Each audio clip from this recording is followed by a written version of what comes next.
soon. Yeah. So, are we doing this? I gotta make sure that I'm actually rolling because I've been a few times I screwed up when you do everything yourself. We got It's the red lights on. Red lights on means that's a good thing. That's a good sign. Roxanne. You don't have to put on your. I can't sing that because after we get a copyright claim. You can't even sing like the melody of it, and then you get a copyright claim from whoever. Jeez. No, I think you can get away with just singing and humming it. But Yeah. But it's crazy. You don't like if you do some cover versions and the video gets taken down if it's on YouTube or all that. Yeah. Yeah, I avoid all of those things. We just live stream on Twitch, and that's like been the easiest way to do things. To just do things. But isn't Twitch even more strict with copyright stuff? Not for live stream. Oh, not for live. Okay, Yeah. Right. I didn't know that. I thought like you couldn't even.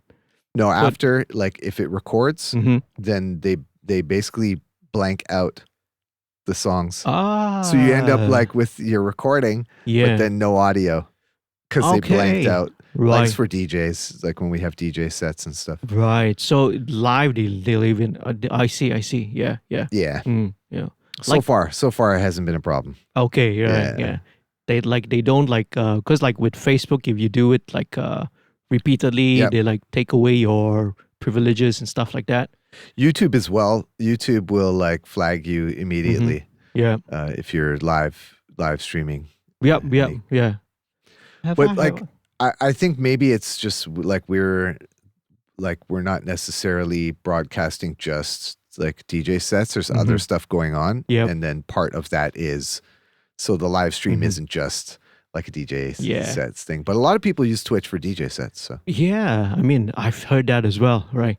Hey, Busy, yo, I can hear you really loud. So if you need to talk to us, you can turn off the talk back down there. So we're like, oh, it's like ASMR, man. Busy ASMR, And we're all rolling all good, right? I don't know. We'll probably keep all this stuff and shit in anyway. Just keep it real, man. Thanks for doing this, man. All right. Yeah, man. Thanks for having me. And it's good, like, not only, doing this, but just seeing you after all these years and hanging out. And Likewise. Yeah. Oh, no. And now the neighbors start drilling. What's going on? It's ambiance. Yeah, okay. It's like added special effects. Yeah. Yeah. Okay. Talkback's closed, right? Talkback is off, right? Okay.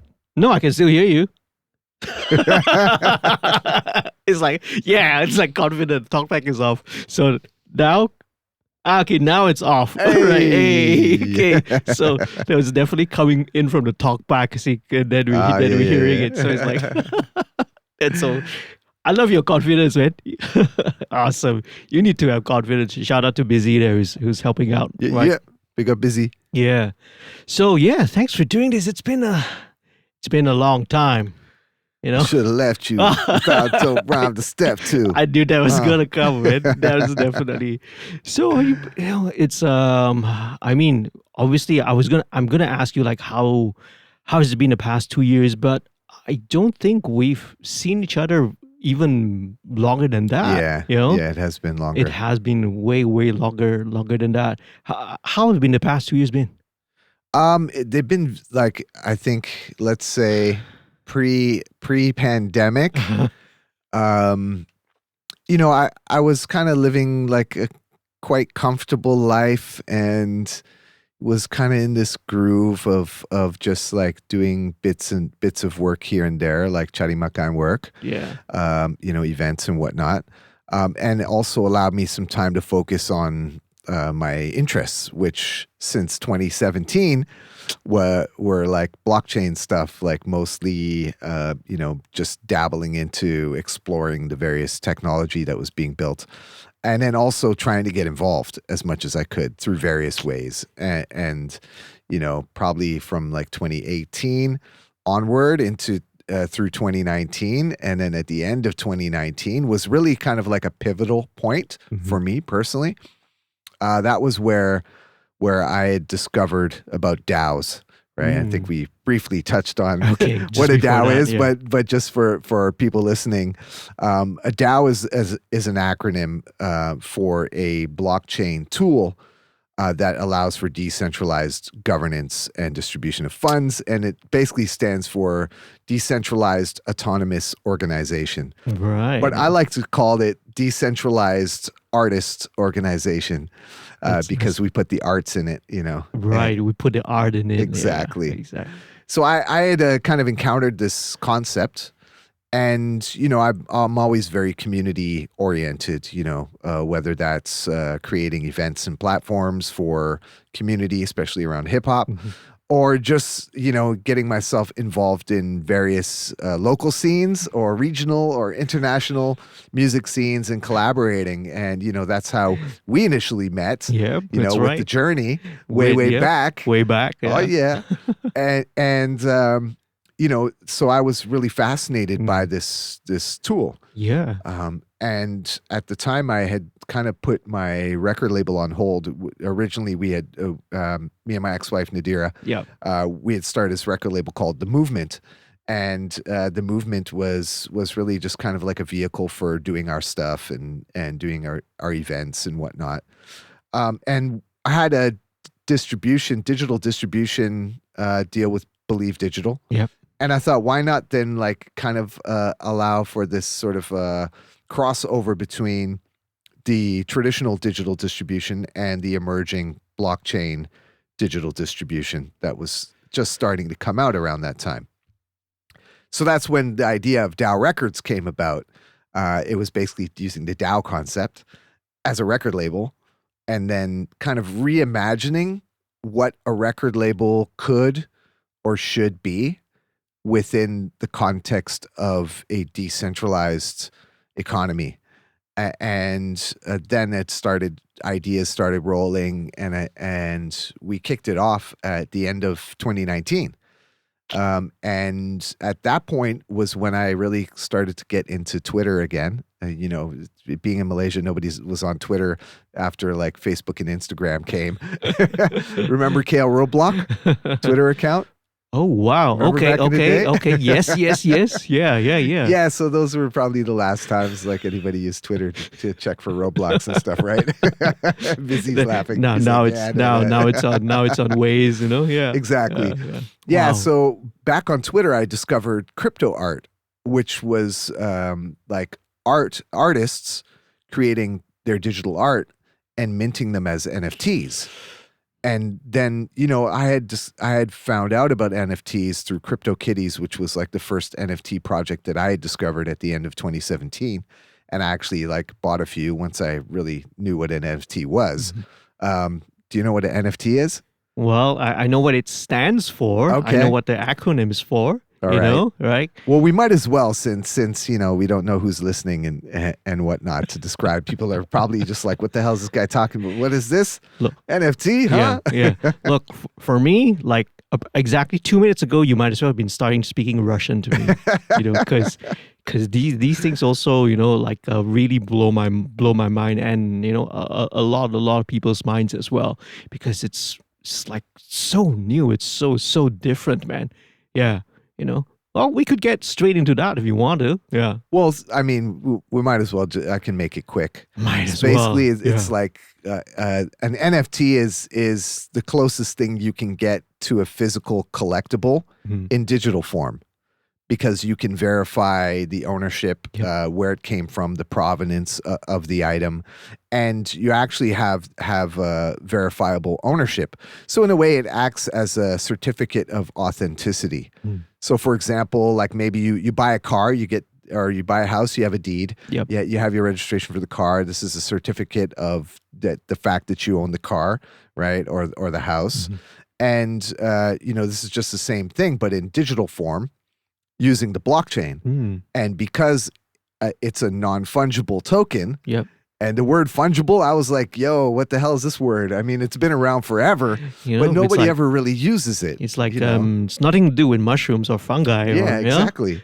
Well, maybe it is, because, you know, fungible is like a lot of something, but it has the same value. So for example, like a 1 ringgit note, right? Yep. I can give you a 1 ringgit note, and you can give me a different 1 ringgit note, and they're still worth 1 ringgit, Yeah. right? Yeah. It doesn't matter if they're different or have different serial numbers. They're all that same value, right? Yep. And you have a lot of them. Mhm. So that means that it's fungible, Yeah. right? So a non-fungible token is basically, it's a unique sort of one of a kind thing that has an identification, digital identification, when it's printed or time stamped on the blockchain, and then it's issued. And then you can pretty much put anything with an NFT, because really all it is a smart contract. It's a digital contract that is defined by the attributes of sort of what metadata is included in it. So whether that's an image or an audio file, the description, all of the things you want to include in it, it makes it up. So that's inherent in the smart contract. And then the idea of it is that you exchange it, move it around, and then that's how how they exist. Right. Yep. Yeah. That's like the overall gist of it, right? Yeah, pretty much. And people can use NFTs for a lot of things. And I think that we really haven't even scratched the surface yet. We're still in that phase where it's kind of like, oh, look, we discovered the wheel, and let's just roll the wheel around, right? We didn't think about building a car yet, right? So we're just like pushing the wheel around with a stick. I see. Okay. And that's where we are with NFTs at the moment. Right. And going back to my story. Yeah. At the beginning of 2020, when I had rediscovered the NFTs through crypto art, I was really excited because I hadn't seen creative people in the blockchain space until then. And I was always asking myself the questions like, where are the creatives? Like, where are the creative people? Come on, like, I need more people like me in here. Where are you? And I couldn't find them until eventually I had discovered crypto art and NFTs. And I immediately asked the question, where's the music NFTs? Yep. Because there weren't any. Yeah. And at the same time, probably getting into early 2020, just when everything started to go haywire with the pandemic, and this probably would have been about March. I did my first event in a virtual space where they put my music up, and there was this like stage, and they built all this stuff, and there were beer bottles, voxel beer bottles lying around on the floor, and it was like really super cool. And it was my first kind of experience in this space. And I quickly, faced reality on the outside world of all of my jobs being canceled and everything, like the whole year was like, nothing, no more, lockdown, da-da-da. And I was like, okay, now what? All right, let's do some events in these virtual spaces. So I really pivoted into the virtual space. Yep.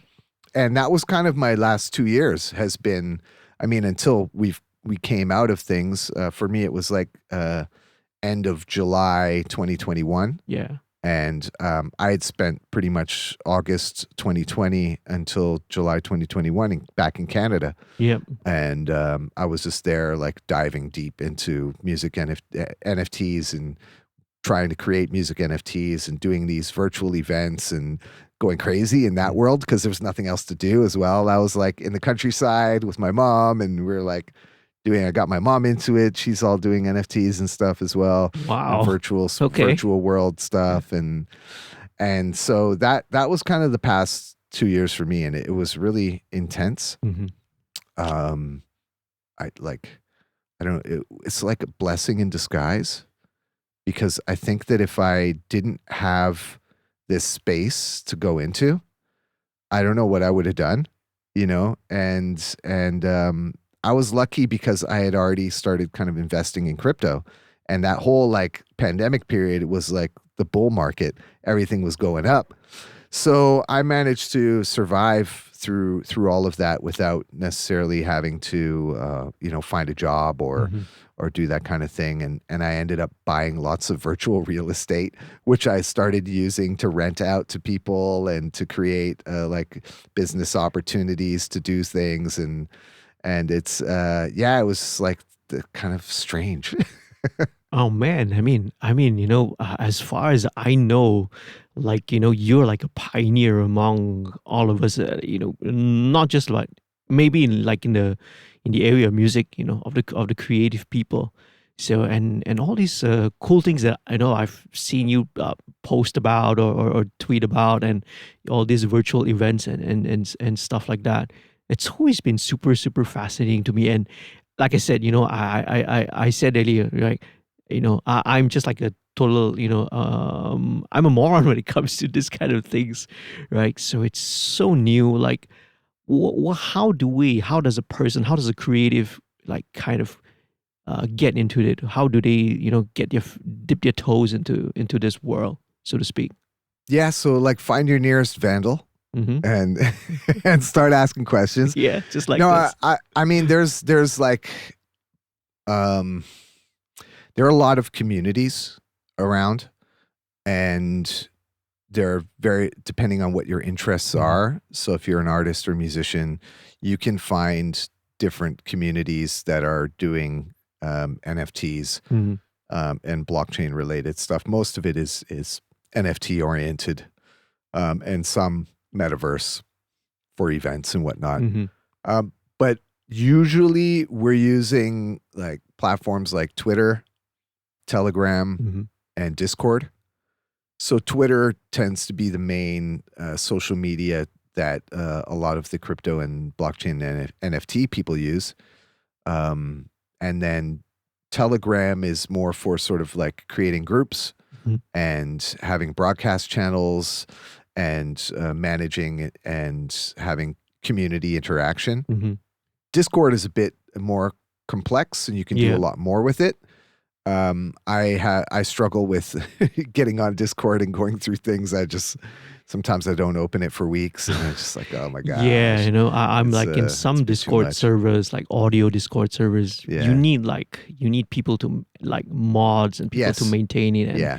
some of the processes I think have to be automated with bots and all that. Yep. Yeah, otherwise you're like you can't manage these things at scale, man. Yeah, Yeah, yeah. and like I think with these sort of online tools, they're especially for new people coming in to the space where there's money involved, right? Hmm. Like it's cryptocurrencies, there's Ethereums, there's various other ones people use around creating and selling their NFTs. So there are scammers out there. There are people who are trying to get access to your wallet. Like you really kind of have to be aware of how to secure your stuff. It's kind of like learning self defense Wow. when Hmm. if you live in a rough neighborhood. You Okay. know what I mean? All Like right. you just consider that the crypto space is a rough It's neighborhood, like a wild, wild and west. everybody is out to like jack you. Like they're out to like figure out ways and how to get your funds and cheat you, and you have to know your self defense. Well, that makes it. Yeah, I mean, that makes it sound so scary. Then then it makes me even more like hesitant. If I, some people Well, might hesitate. yeah, I mean Yeah. it isn't for everyone, Hmm. and I think it's just about weighing the pros and the cons, Hmm.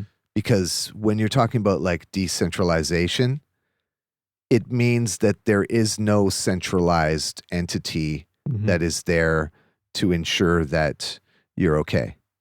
It's like every person for themselves in a Right. way. Hmm. So, for example, like if you have a wallet, right, and you have like the seed phrase or the private keys for your wallet, Hmm. and you lose that, you can't just go back and go, hey, forgot Forgot password. password and go and get your password back. No, it's basically like if you leave your wallet somewhere Yeah. Yeah. and you go back and you expect someone to like replace your wallet for you or whatever, right? Like Right. it's Okay. gone. It'll be Okay. gone, right? Or like another thing is like if you have like a safe or something and you forget the password to your safe and you can't get in, Hmm. and it's like an indestructible safe. So there's no way to get in. Right. It's like that. Or Hmm. like you dropped your safe into the ocean. Right. or right, and it fell into the bottom, and Okay. so the idea is that you have sort of this sovereignty and custodianship over your funds, Mm-hmm. and that means that there's no intermediary managing it for you, Right. which means that you are the actual owner of your funds, which in the case of like a bank, your money, in fact, like your money you don't own anyways. It's the government Yeah. that issues it and can take it away from you at any point in time. Uh-huh. And if it's in a bank, you don't actually own it. You've given it over to the bank to hold Mhm. on your behalf. Yeah. So what happens if something, goes down at the bank, like insolvency or whatever? This has happened in some countries, Mhm. where they just like can't anymore. Yep. Like recently in Lebanon, the whole issues with the bank, they wouldn't Right. let people take out their money, just Mm. freeze the account. So all of these things can happen when you don't have control over your assets, essentially. Right. Mhm. And that is the con, and then obviously the pros of decentralization and centralization. So it's just a matter of like adjusting yourself to certain things and how you interact in this space, because typically a lot of fraud exists, right? Like people click on the wrong thing, they click a link, they go somewhere, they enter their password, and all of a sudden, the scammers in their account withdrawing their money. Yeah. But the bank would then kind of cover that loss, right? Because the bank's insured. Right. Yeah. But if you do it, if you give your password to someone or go in the wrong place, then technically you're not. Yeah. you've yeah. lost Yeah. everything. It's all on you. Yeah. Yeah, so there are various ways to learn how to secure things, and I Right. think this is probably a very important thing Yep. for anybody Mhm. just getting involved and Yeah. just wanting to participate, Mhm. to learn at the Yeah. beginning. I mean, one of the biggest questions, I think, because when it comes from musicians, like you and me, right? It's how relevant has this been for music? Like, obviously, we've seen mostly it's been art, digital art, NFTs, and music makes up a very small percentage of all of the NFTs that are minted. Mm-hmm. Right. Oh, yeah, I'm using the right terminology. Mhm. Yeah, I'm speaking the lingo. Yeah. Yeah. So, how is the music community taking this in? Yeah, there's so you kind of have like, I guess, two camps. Yeah. One camp are people who understand that the future of the music industry is changing. Mhm. And these decentralized tools are enabling the creation of a new, more equitable music industry Mhm. that can be defined by the artists and the people who are getting involved at this point in time, right? And then you have another camp that are kind of anti-NFT. Mhm. And, I've seen this around like bigger artists Mm. who, talk about wanting to release an NFT because they have a large fan base, and they think this is a great sort of tool for them to add value for their fans, but also to make some money, because the current trend with NFTs is really like, oh, I can make a lot of money doing an NFT. I mean, you can make a lot of money doing anything if you compare it to the money you make with streaming. Yep. So I mean, like, you know what I mean? Exactly. So it does get people excited, but Mhm. I think like, those who are kind of anti NFT, Mhm. maybe they don't have the accurate information, because a lot of them are, I think they've been misled to think that NFTs are energy consuming. Like it's right. bad for the environment Right. That to argument. use, Yeah. like to do NFTs. Yeah. And I mean, there's like, they have somewhat of a point, I think. Mm-hmm. But at the same time, like, nobody criticizes the military industrial complex for going out and doing things, and they're the biggest Polluters in the right, world. and Yeah. use the most Exactly. energy. So I think that there's a misalignment Yeah. of like rational thought around certain things, and it's just become sort of this mob mentality, and people just are kind of ignorant to it. It always is, right? With something they don't understand, they'll just like pile onto it and just whatever a narrative that's being put out there. Yeah, Yeah, they just hop on and just jump on board, to yeah, look cool, yeah. be part of this. I'm standing up. I'm standing up for this, or for that, whatever cause they believe in. Mm. Yeah. So there's a lot of that. Yeah. But for music, my question had always been, and maybe it's where I can probably like pick your brain a little bit, like again, it could be me because I'm misunderstanding things. Because when we talk about an NFT being being a one of a kind thing, being scarce, right? Being a scarce resource, for example, for a creator, like for myself, like if I'm writing a song and putting a new single, for example, I want it to be heard as many as people as possible on one end, right? But what does in for music? What does it mean if I mint that song as an NFT? Will there be only be like one person that gets to hear it, that gets to own it? So Yeah, how do I weigh these things? Yeah, it's a really good question, but Yeah. I think like try not to think so black and white Mhm. about it. Mm-hmm. There's a lot of nuance in NFTs, Mm-hmm. and you can define exactly what you want to do. Right. And I think that sometimes that's the challenge, Mm-hmm. because we're so used to having to do things a certain way when it comes to music. Like, for example, in the streaming era, you get your account with DistroKids Yep. or TuneCore, whomever it might Yep. be, and then you go and you upload your stuff and Yeah. and then it's there, Mm-hmm. and then you market and promote it. Yeah. And that's really like, you don't have to think about price Mm-hmm. or how many people are gonna no one's gonna own it. Yeah. Really Yeah. at that point.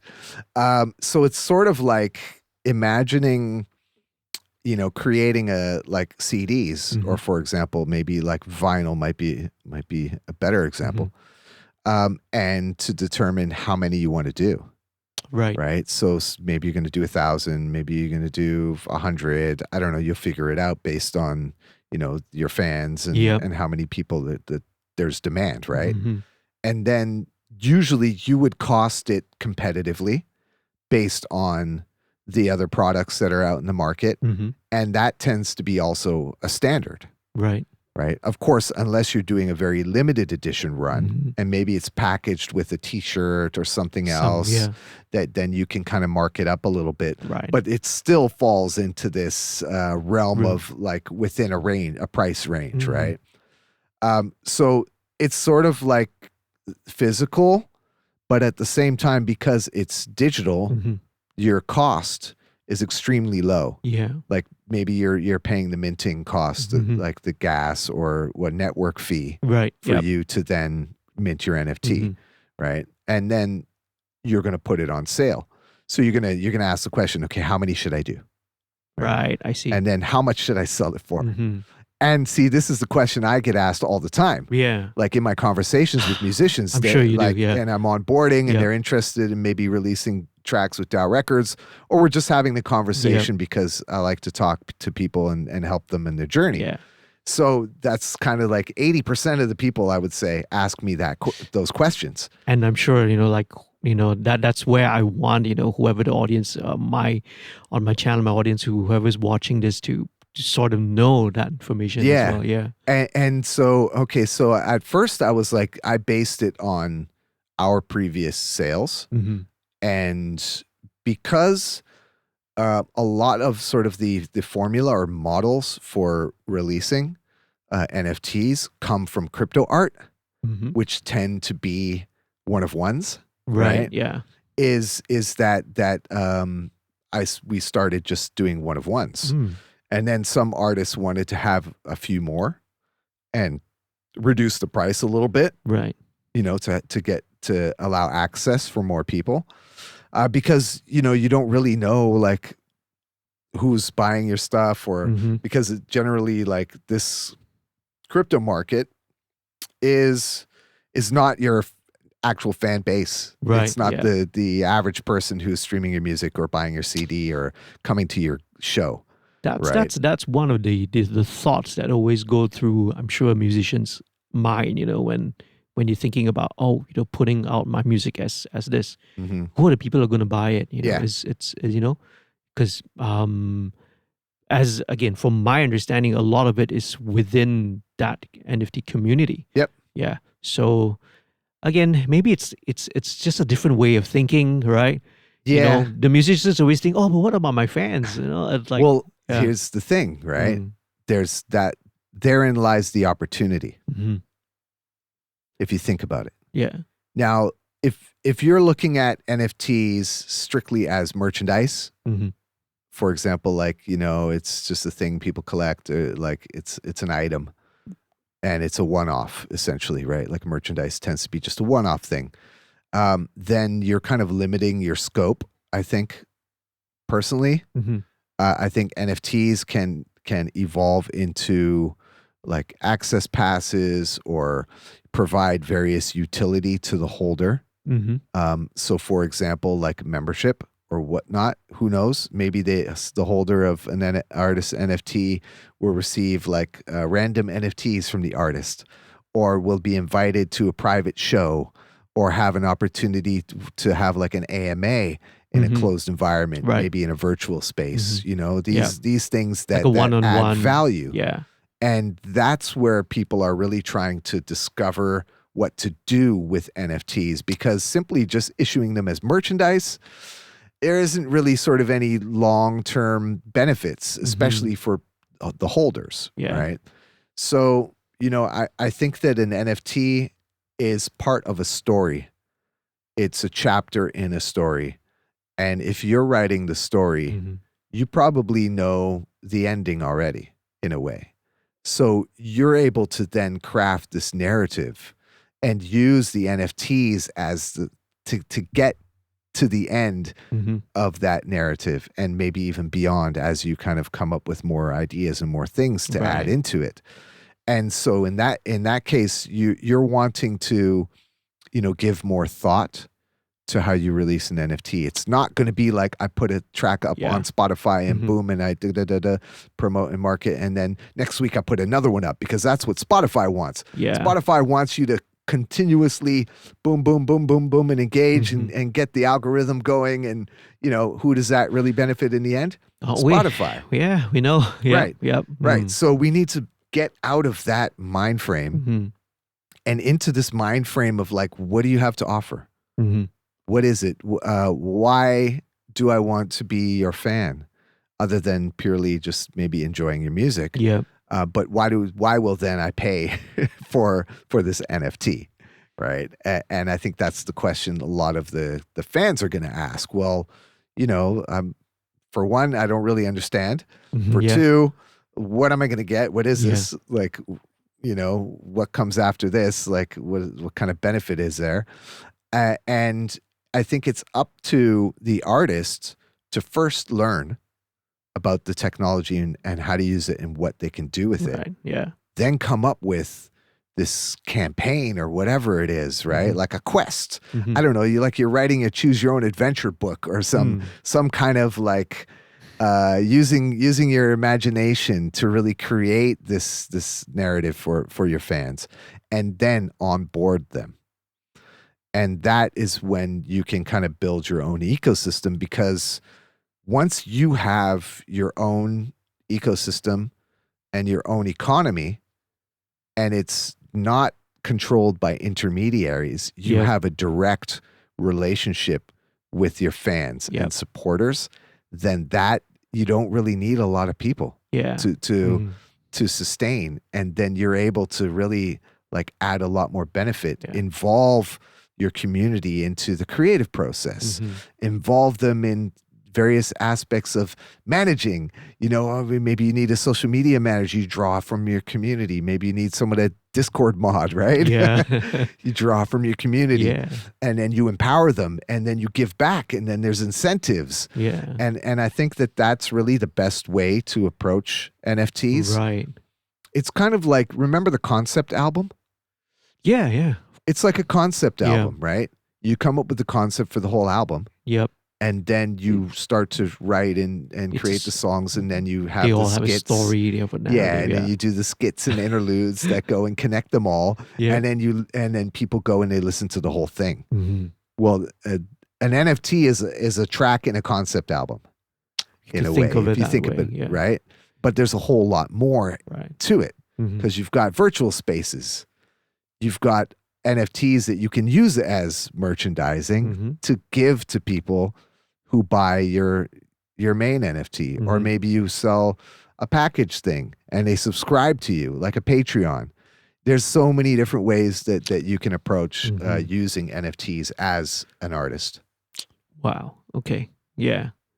There's a lot of thought needs to be put into this. Then. Well, the more thought, the better. Yeah. Because I think people are interested in that kind of thing. Yeah. People aren't interested in simply just like Buying getting an the NFT. track and then. Yeah. I mean, it's. I think that they could be. Not to say that they aren't. I mean, this is kind of what we're doing at DAOrecords at the moment is creating a standardization. Yeah.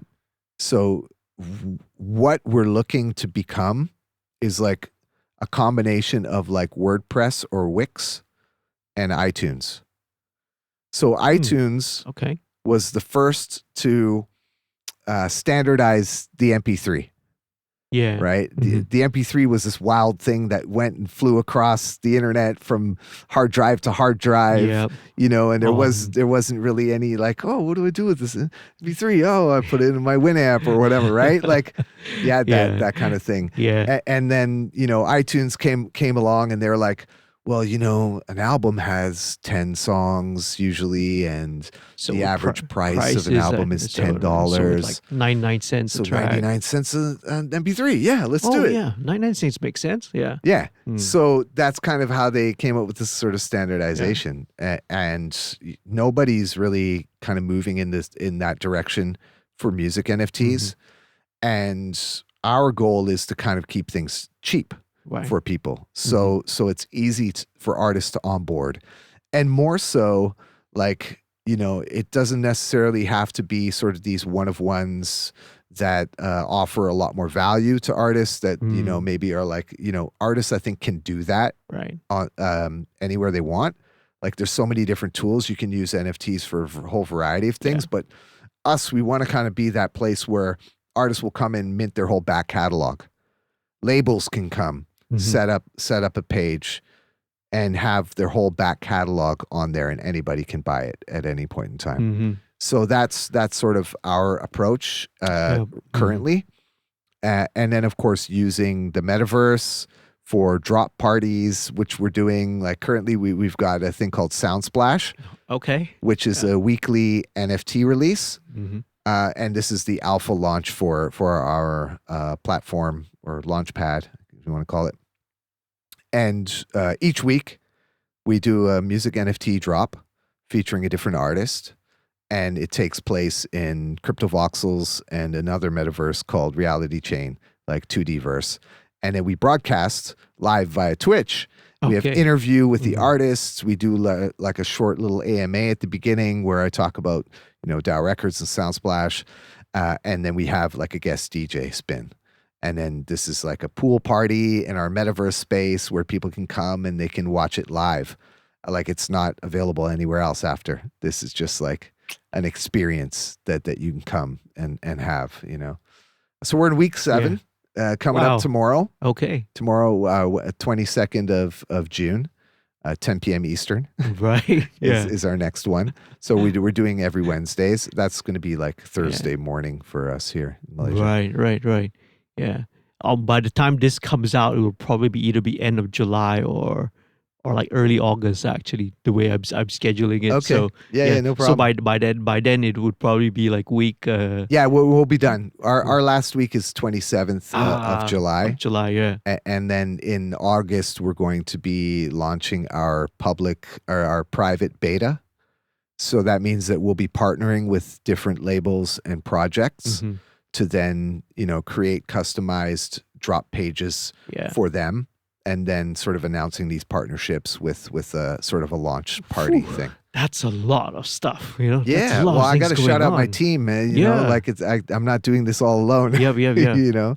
Sure. Like, Yeah. So Yeah. Who else you got working with you? We're talking about team. yeah, so we have it's me and seven others.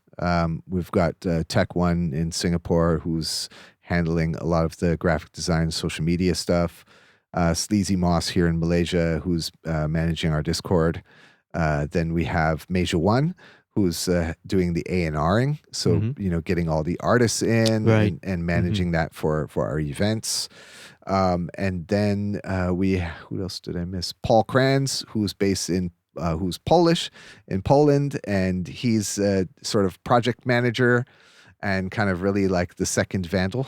It's like my protege in a way. Awesome. He manages a lot of the DAO stuff and some of the funding and various other elements of community partnerships and whatnot.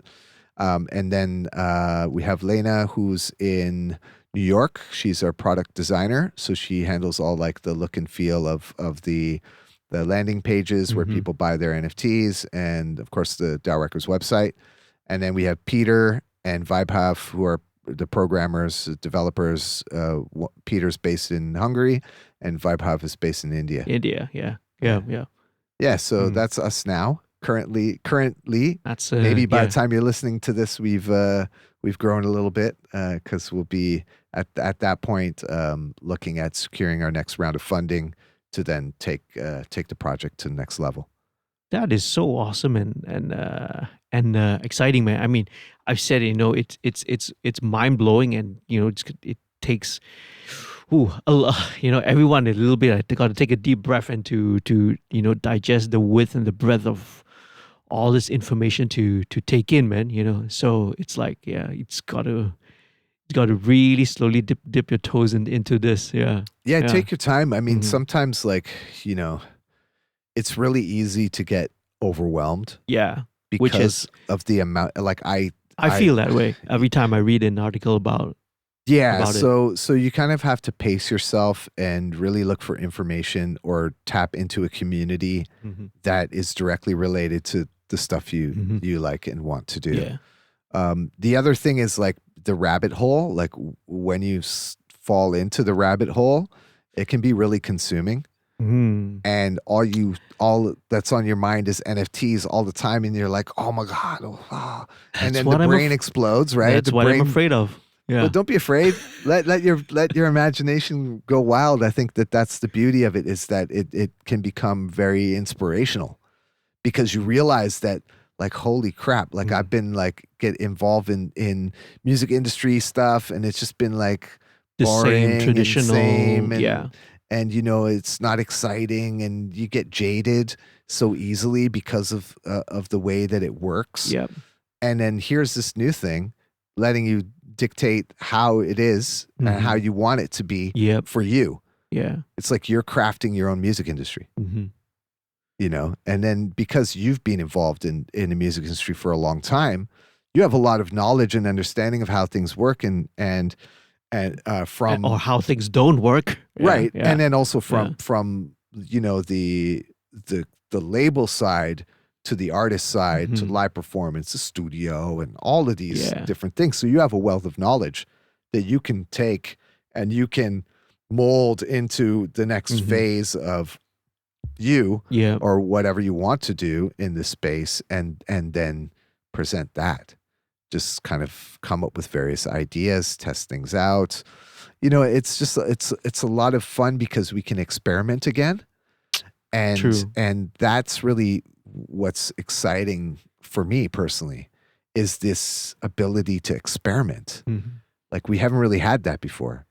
it's always been like, the same business model, Mhm. the same strategies, the same, we're putting out a new release single. This is the plan. We're playing like this and yada yada. Yeah, the formula. Yeah, it's the same formula. Yeah, it's Yeah, exactly the right word for it. Yeah.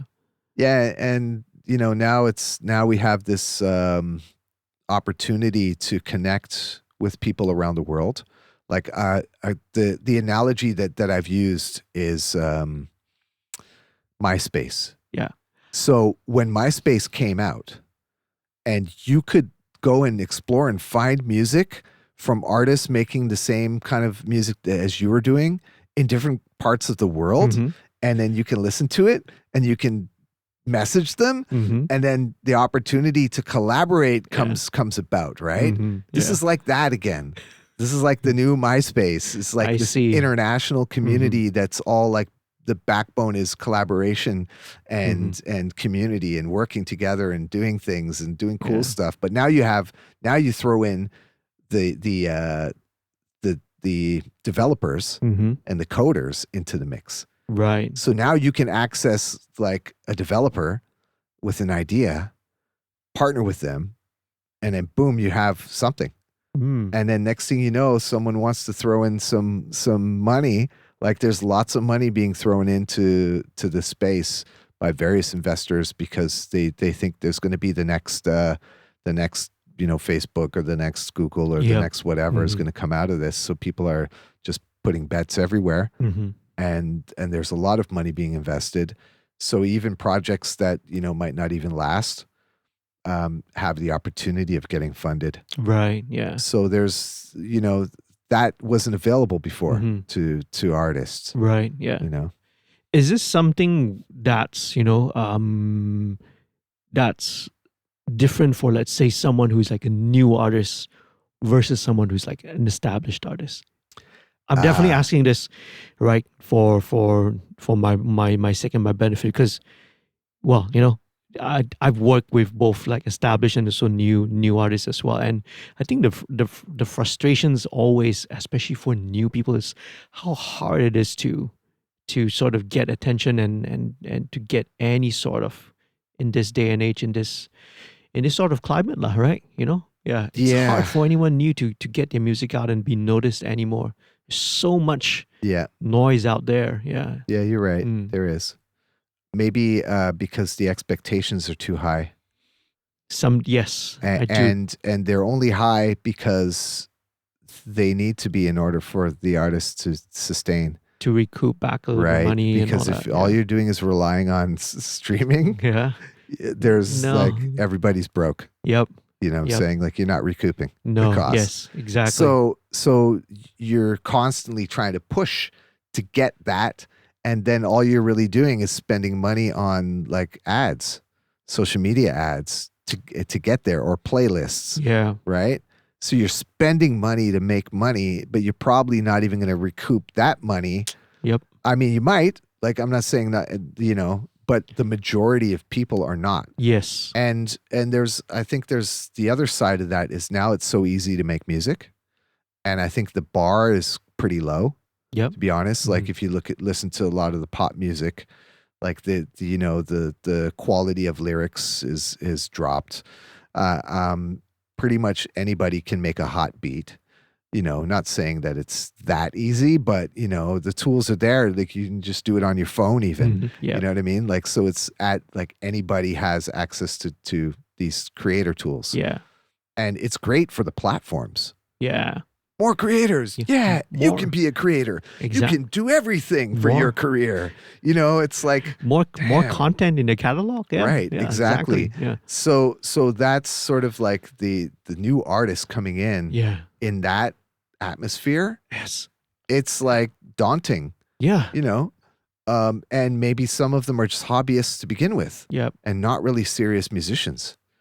So you're kind of lumped in. Everybody's kind of lumped in together, and you're all fighting for scraps and fighting for eyeballs and eardrums, right? Yeah. Whereas if you're looking at this NFT space, it's a different approach. You're not approaching it like that. Mm-hmm. You're looking at how can I build a core community around what I want to do. Mm-hmm. And you start with a few people. Start Yeah. with your friends. Then you start with your friends' friends. Yeah. And then you go and do a show somewhere. And then you bring people in that way. And you slowly grow Mm-hmm. because you don't need the masses. You Yeah. only need the masses when you're getting paid like a fraction of a penny, Yeah. right? Yeah. You don't need the masses when you're getting paid $5, $10. Yep. Mm. So, you're able to survive and then share that wealth with your community. Yeah. And that's the cool thing about this space. So that would be my advice to like new artists. Established artists, I think this is the hardest bit because they're usually entrenched in the traditional music industry ecosystem and how it works. Yep.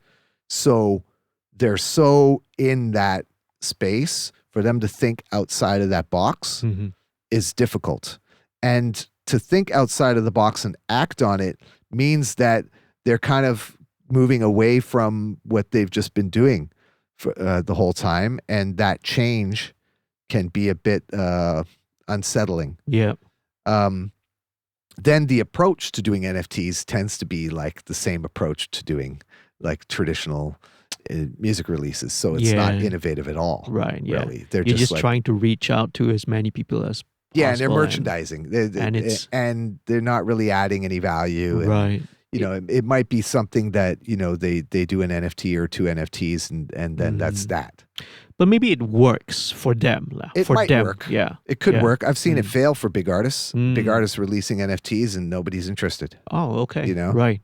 Like it's really like they think a lot of times it's like, oh, I got millions of followers. Right. So they're going to buy my NFT. Okay. There's this sort of expectation like, oh, just because I'm famous or I have a lot of fans, then they're going to buy the NFT. Like for example, you got any that come to mind? I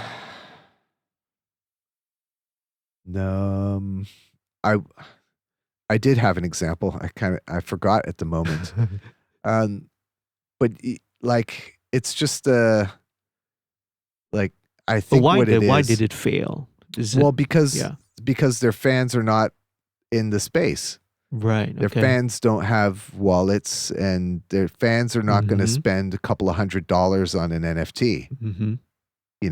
They're catering to the existing NFT and crypto community.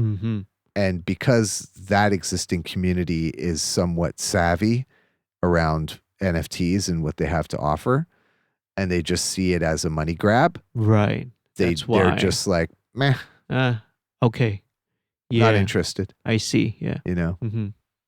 Yeah. So it's like there's the genuine nature of somebody who really wants to kind of get in the space and use it. And then there are the people who just see it as an opportunity to make a quick buck. Yeah. And it's that like quick buck attitude that people don't really care for. Right. You might get some people who buy into a project, and those who are, who are relatively new or who really just love and want to support.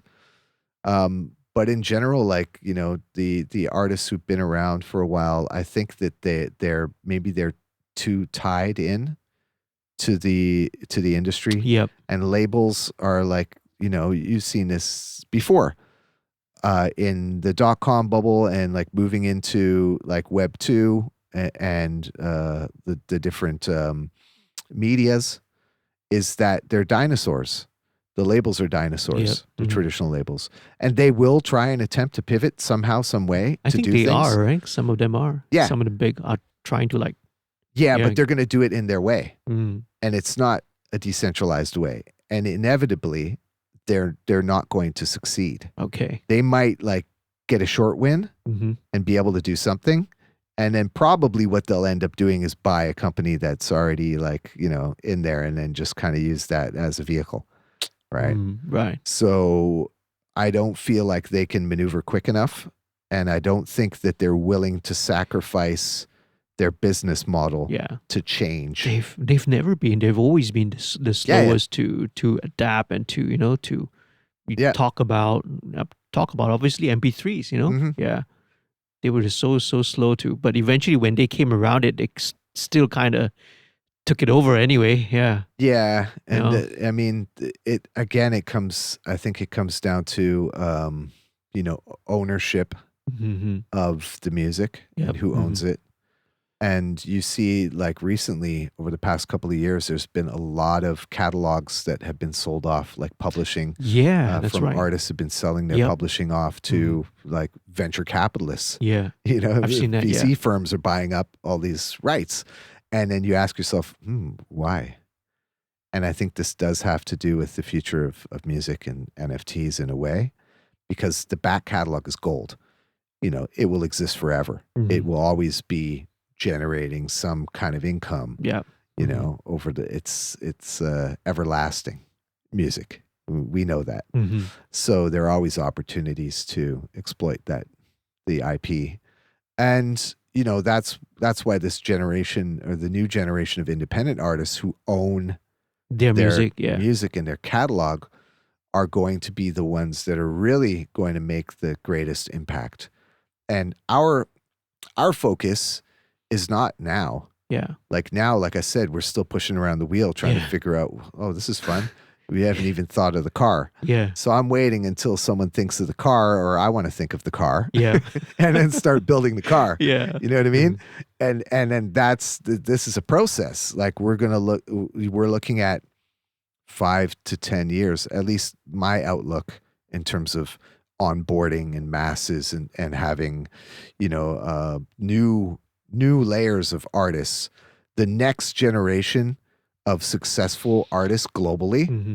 will be Web3. Right. They'll be these artists who control their own economies. Yeah. And they'll be their own labels, and then their fans will be co-owners Yeah. of their label, and then they'll all enjoy and reap the benefits, and it will be worthwhile, and that's going to be the new hype.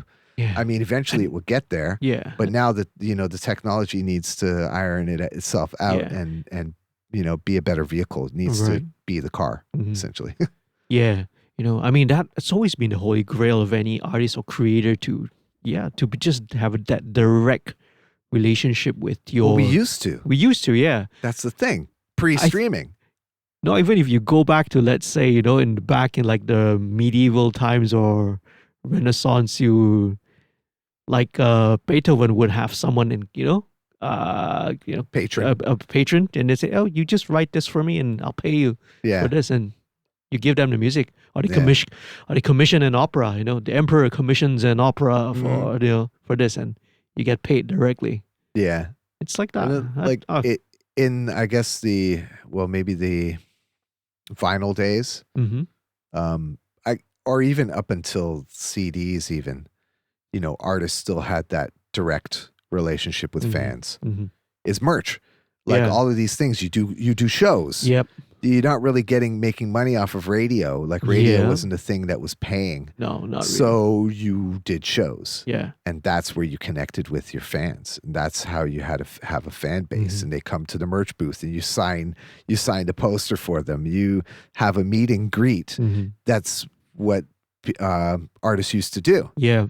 And then things changed once internet, social media, Yeah.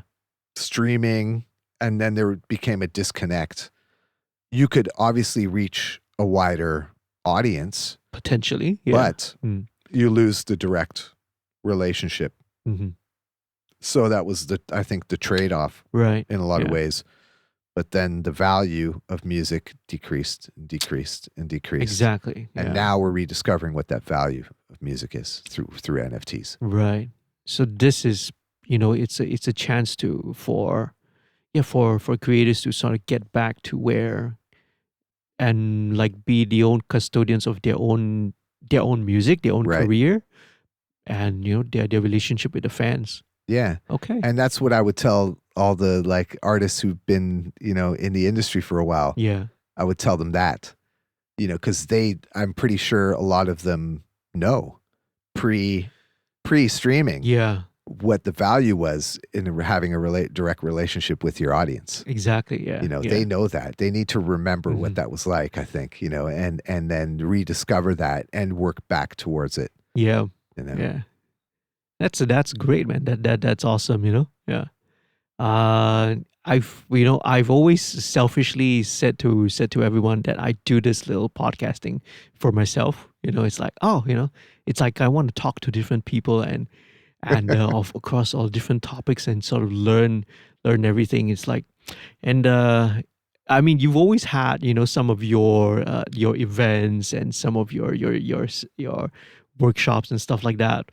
I've never always meant to like come for one of these or attend it virtually or something like that. Always missed it, but now I've managed to like get you here myself. Yes. So it's like it's scored to get this one-on-one. It's basically a free masterclass with you. Yeah, for the people who are watching as well, like the information is there. Yeah. I think that like what you were saying before, there's a lot of noise. Yeah. And it's about kind of finding your frequency and tuning out the rest of the noise so that you can tap into that information that resonates with you. Right. And that's the most important thing because, everyone's different. Yep. Everyone has different ideas. Everyone, has different goals and ambitions. And, once you find that information that really resonates with you and inspires you, then things will make sense. Right. Yeah. Then it's something they can act upon. It's something that they can actually take action on it and apply it to their music careers. Yeah. It's Right. almost like reading that book. What's the one about the music industry? That big, thick Bible book that everyone's supposed to read about the all aspects of the music industry, and it's that like you want to read that to understand. Yeah. Because if you don't understand what you're doing, then people are going to take advantage of you and exploit you. Yep. Yeah. So that's why it's important for artists to have knowledge and understanding about the industry that they're stepping into. Yep. So they don't get exploited. Exactly. So that they can leverage contracts. So they're able to understand at least some of the lingo and the terminology in terms of what's like, because a music contract is not easy to understand. Oh, That's what they do that intentionally. There's all Exactly. these clauses and things, and if you just are like, oh yeah, well, like sign a deal, yeah, and then next thing you know, it's like, what? Yeah. Huh? I didn't know that. Well, you didn't read it, or you didn't understand what you read. Yeah. And that's you have lawyers and all these people intermediaries who Yeah. take money just to translate. It's just the translator, you know what I mean? Like I know. you don't need that really in Web3. That's why you have the smart contracts. Right. The smart contracts are basically they're to do the job for the lawyer in a way. Yeah. So it's a way to empower the artist again. Yeah. Yeah, and it's just a matter of the artist willing to take on the learning curve, right? But there's like I don't see any reason why not to, because right now we're still at the rolling wheel stage, right? Yeah. Yes. So the opportunities are there to come in at this stage and start to grow and build and connect and be still a pioneer wherever you are. Yeah. And that exists if you're willing to take on the learning curve. Yeah. You can wait 5 years and then just plug and play again, right? And sure, that's cool. Yeah. You can do that. Yep. But you're not going to necessarily have had the opportunity that you could have if you came in. We came in even like now. early, right? Yeah. It's It's still early. It's still Some people think, oh, I'm late, right. to crypto in general and these kind of things. I mean, Yeah. now we're in the bear market, so it's a good time to come in and buy stuff. If you're interested in cryptocurrency, it's a great opportunity now to get things cheaper. Right. But that's not financial advice. Yeah. I won't give any please don't. financial Yeah, advice. yes, You know what I'm saying? Do your own research.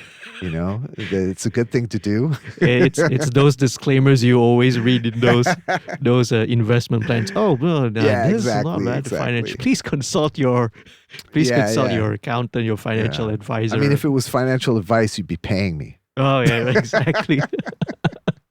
No, I'm just kidding. Oh man, but it's just so cool, man. I mean, it's such a topic that it's people like either they feel super excited about it, or or they feel like totally intimidated and overwhelmed by it. So it's like I don't know where I stand. I want to learn more. I'm always interested and keen to learn about new stuff, but I'm also worried that I've got this limited amount of bandwidth already trying to think of a lot of other things and trying to like take this on. It's like it just seems very, very daunting. But I guess I'll take your advice then, take small steps, right? Yeah. And just learn manageably about it as well. Yeah. I'll ask you something a little bit off camera and off record later on, right? On some other stuff that's on my mind related to this lah. Yeah. Yeah, it's just kind of like find your tribe, right? Just go around, get involved in different communities of people, connect, ask questions. Like everybody's super friendly and they're very helpful. Yep. People share information and knowledge. It's not like, music industry where people like don't want to give a contact because they're like, jaga contact and stuff, and they're like, jaga your period nasi. So cari makan ni lah. Like that, you'll find that this NFT space is way more open and people are willing to share things and not ask for anything back. Yep. Because it's still so young and new. Yeah. And that the more people who get in and get involved, the more opportunities for innovation and building and expanding community and all of that will occur. And that's what we need, You can't just build a car by yourself. You need somebody to like make each part and assemble it together, Yep. So I'll pick your brain a little bit more after this when we go for like over a cup of coffee. Yeah. This is stuff that I can't really talk about on camera, right? All right, man. That is super, super cool. I mean, let's change the pace a little bit, and kind of just go, maybe take a little trip back down memory lane a little bit, So for, everyone remembers and everyone knows, right? You are Mr. KL, right? Mr. Nasi Lemak. Nasi Lemak, Teh Tarik, Yeah. I get that, man. I was like, hey, Nasi Lemak. I was like, yo. Yeah. And it's man, pretty funny. This was, of course, when KL came out, right? This was 2003. Yeah. Wow, it's even further back than I thought. Oh, right. Yeah. Because that was already kind of when we were also, man, do you remember the days we used to sometimes be on those Hotlink Digi tours and all that? That was so fun, man, And we were talking about reconnecting with fans and all that. Miss doing those, doing those, those road shows, road trips kind of things. Yeah. I hope to be able to do that again. Yeah. Or, maybe you're thinking beyond that. Now it's all the digital virtual spaces already. No, well, this is the thing, right? Is like, because we've been confined for the past couple of years. Yeah. And there's a lot of sort of trauma to unpack that we haven't yet realized, right? Yeah, and we're going through it now, a lot of us. And, we've been pushed into the digital realm more because of what's happened, right?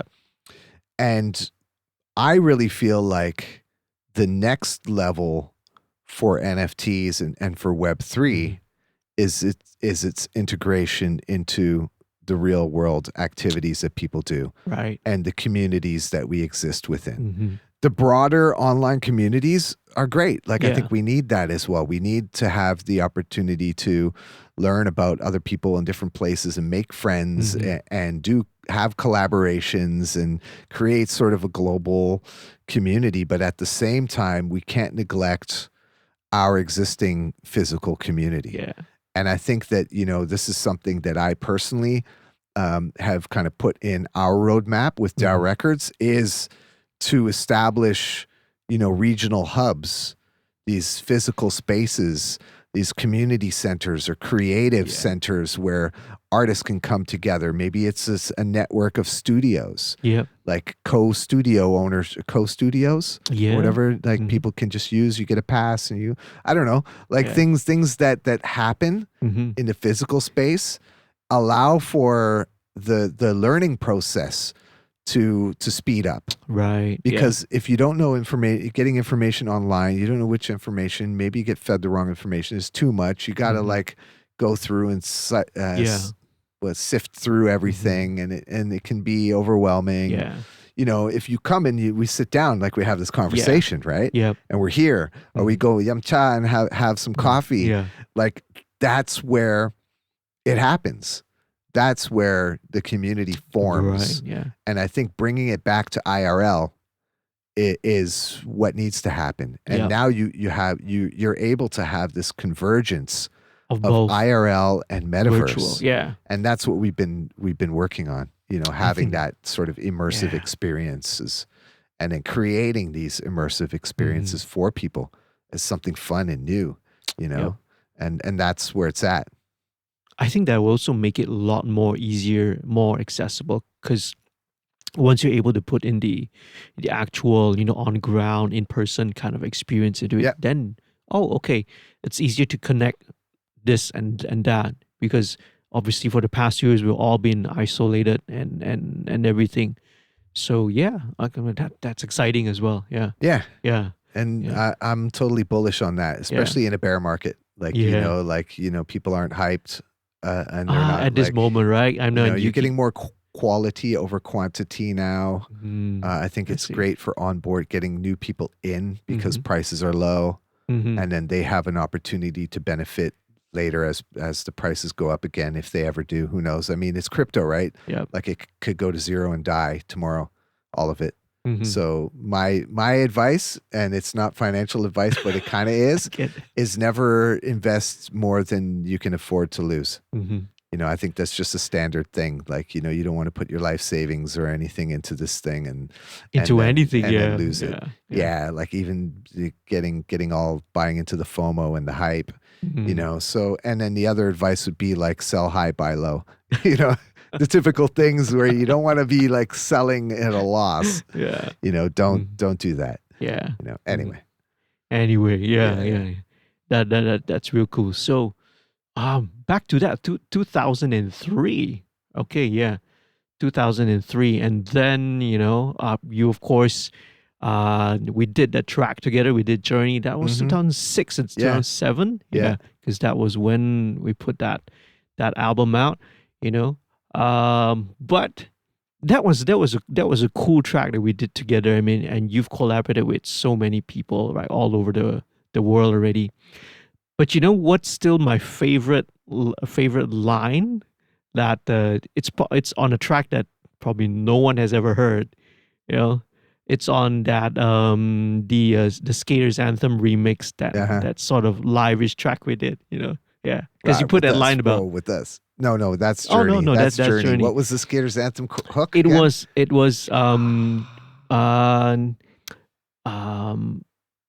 it's the chorus is to all my skaters worldwide. Would you ride to this? Put your hands in the air. Would you grind to this? Because it's right.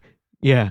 No, but there was in your verse there was this line. You know, it's like I ride the faders when I hit record. Yeah. Yeah. So it's like that's a cool skate. Yeah, I skate the faders. Yeah. Yeah. Yeah. So I like doing line. sort of those interesting metaphors. You know, you know, that's my and I mean, you know, one thing about all those again, those road shows and those road tours that we did, it was always those after parties that we had, and then it'll always be this. Okay, it's time for this freestyle battle going on, and it will like whoever's gonna go up, you know, we had the other Jason, Low, right? It'll be like all the guys from Hits or whoever's gonna come up next. And then when you come up, you'll be like, okay, no contest. No one's gonna go up. Man. Yeah, I miss those. Yeah. Yeah, I have my most fun when it's freestyling. Yeah, man. You know, at a certain point, like I think I intentionally in my mind just forget my lyrics. You know, just because. Right. Yeah. And then just so I can freestyle instead. Maybe I don't know that'd if be it's a easy. good thing. Instead of Maybe having, it's just getting old. It could be that too. oh man, yeah. Uh, I remembered as well, because before we started rolling, we were talking about making a trip. You were like going to make a trip to Laos and all that. I'm sure you remember the you went with it was with Steve. Was it with Steve Northcott and yeah, to and Asmail Cambodia, on the right? Was it on Mekong. the Mekong? Yeah, Yeah, songs from the songs on the Mekong. Mekong. Yeah, you guys Yeah, did that, yeah, right? Yeah, yeah, yeah, yeah. That was a lot of fun. Oh yeah. man, like big shout out to Steve Yep. and Asmail, Gary and Gary, Gary. yeah, Gary as Yeah, well. Yeah. and it was like I got a story even before everything, and this is it's about Yeah. coming together and creating music together, Yeah, right? yeah. And different people from different backgrounds. Mhm. Obviously, like I knew and had worked with Nadira beforehand, Yeah. and we came together. But at the airport, leaving to Mhm. get the flight Mhm. to Phnom Penh, Yeah. right? We're all there in time. We're sitting. We're having breakfast at McDonald's, and then I'm like, okay, I'm gonna go change money. And then I'm looking at the clock and I'm like, okay, I think I can make it. And I go, and then there was like a line. So I'm like waiting, and then I'm waiting, and then I'm like, oh man, I don't have time. So I was like, and then I realized, okay, I got to run. So I start running, and then I lost my sunglass fell off, and I lost the lens on the sunglass. So I'm like at this one like eye, one eye patch. basically one eye, right? And I'm taking it, and I'm going, and I rush, and we get there, and get to the gate, and they just closed the gate. So I was just like, hey, can you just can you call, maybe there's like the rest of the other part of the team, they're on the plane already, can you let us on? And we were actually like, sometimes AirAsia would let the plane go and it was early. Like sometimes they would leave like a few minutes before right. the time. And I think this was one of the cases where it was like 1 or 2 minutes before, at least on my watch, Yeah. and then I was just like, and then, their clock is like 3 minutes fast or something. And I'm like, well, whose time are you on? Like, well, I'm on Digi's clock, Yeah. I was like getting all upset. And anyway, and then I look around, and then I see like a couple of the other team, and I was like, how did you miss the flight? And they were like, we missed the flight?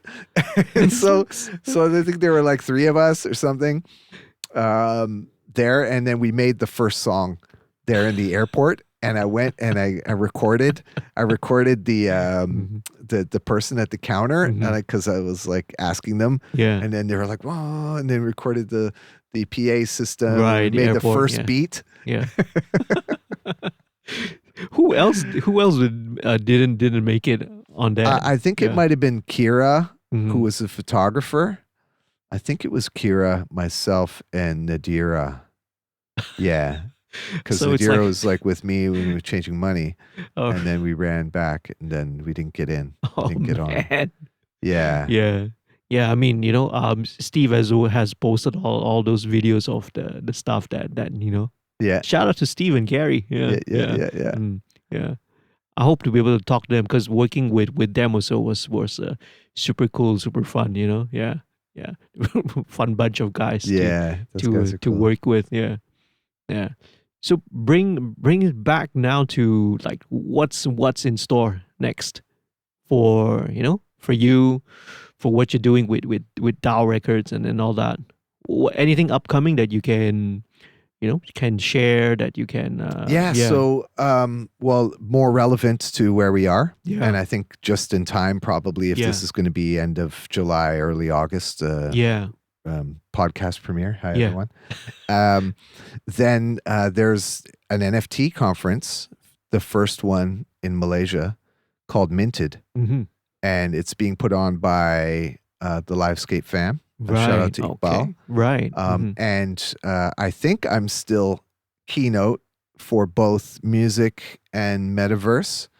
And it's going to happen. It's going to run from the 22nd of August to the 28th. Oh, right. There's going to be a whole bunch of satellite events leading up to the main conference dates, which will be 27th and 28th of August. So anybody who's interested in music and NFTs, and there's going to be like fashion, Right. art, Metaverse, and music. And those will be kind of the 4 pillars. And if you're interested at all, just come to the conference. You'll learn a lot. You'll connect with other people doing stuff. Yeah. And then, I'll be there. Yeah. You come say hi to me and just soak it all in. And, so there's that. And then also in September, I'll be back out in Lisbon for NearCon. So the blockchain that we're working with to develop our DAOrecords platform is called the Near protocol, NEAR. Near, okay. It's in close by. Right. And so we've been working with them probably for the last year plus, just kind of developing community and onboarding and doing various like innovative things with DAOs and NFTs and whatnot. Right, yeah. So they're having their second annual NearCon. Yeah. That'll happen from the 12th to the 14th of September in Lisbon, in Portugal. So I'll be back out there for that, and hopefully we'll be doing some a bigger sort of activation for DAOrecords. I can't say exactly what it is at the moment because I don't know. Yeah. But I know what we want to do. So cool. It's just a matter of seeing if that's a possibility or not, and then and then after that, I'm currently based in Tokyo. So I've kind of like, it's still a work in progress, but by the time you're watching this, everything will be all sorted out, and I'll be out there for a little while. I'm working with a really awesome collective called SenSpace Studio, and what they're building is a physical hub. It's kind of like a converted gallery, retail space, but meant to cultivate sort of this Tokyo street vibe, right? To kind of emulate that Harajuku kind of feel of like street culture, underground, but then using this Web3 technology and NFTs and Metaverse and kind of merging fashion and music together. So I'll be working with them on curating some stuff and doing this event that we call the NFT Beat Club, which is basically just a hangout. Those interested in NFTs, and you just come and hang out and have some drinks and whatnot, and just chill, and maybe that'll be in Metaverse. That will be in Tokyo. Yeah. Well, I'd like to kind of spread that out and have NFT Beat Clubs like all over the place. Mm-hmm. So. That will be super, super cool, man. Yeah. Did you how long have you been staying in Tokyo for? Well, I got there at the beginning of April. So I was in Lisbon before. I spent 8 months in Europe. Yeah, because Japan wasn't letting people in, right? It's still not. Well, maybe by the time this comes out, it'll be like. Because the quota of visas that they were issuing is like very small. Yeah, I got in on the first opening for business travelers. Right, April. Right. Yeah, and then cool. I was there until the end of May, and then I came to KL. Yeah. And then we'll see how it works out, because I've got a few things in between and moving around. So cool.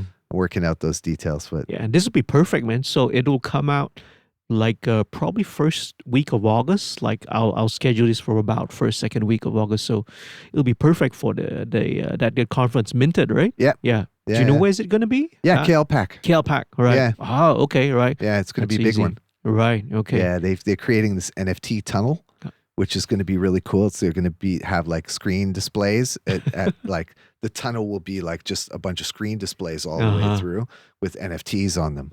That will be exciting. Yeah. Okay. So that's August 22nd? 22nd to 28th. 28th. With the main conference being the 27th and 28th. Right. Okay. That'll be a KLPAC. Right. It's a whole week thing, 27, 28. Okay. Yeah. Check that out. Yeah, definitely. Is there a website to it? Or? Yeah, it's minted. So it's M1